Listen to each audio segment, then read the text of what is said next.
it creates complexity. So if you have Icon doing all your data management, or you've got Cognizant in India doing all your data management, like some companies did I've worked with, and then you've got another company doing all your monitoring, and then you got another company doing all your medical writing.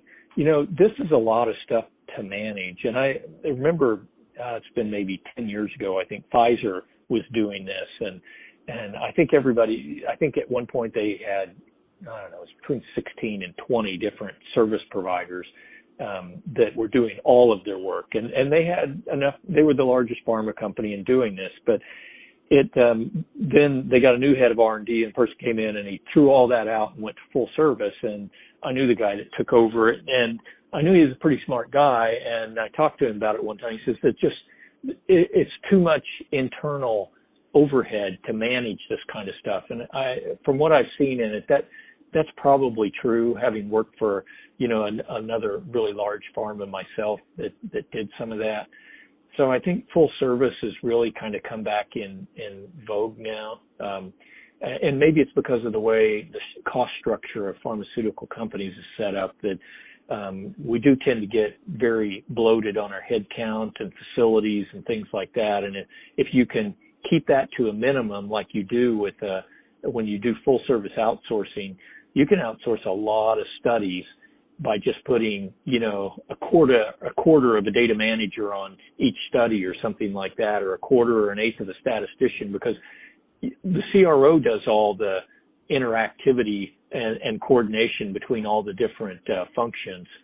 So between those two, I think full service is probably really becoming the most popular, unless if a company wants to look at a core competency model where they keep in certain things and you just want to outsource other things. Like if all you want to do is outsource the monitoring and you keep all the rest of it in, I can see how that would work.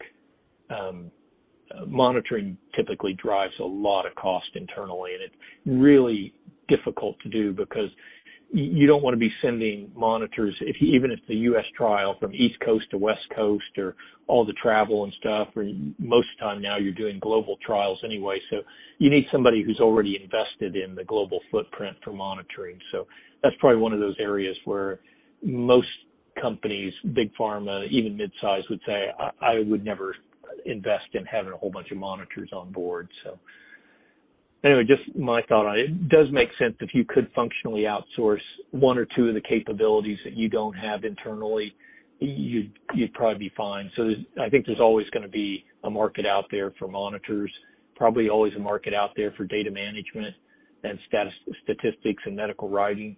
Just, if you're going to be a big company and try to carve all those things up, it's going to be kind of difficult. Well, Dave, thank you very much for taking the time and for providing the insights you've provided today. I think we're close to the end of the time we had allotted. So if there's anything else that you think would be helpful, please feel free to add it. But otherwise, I think we can wrap up the call. Okay. No, it sounds good. I hope it was helpful. Thank you very much. Have a great rest of the week. All right. You too. Bye-bye.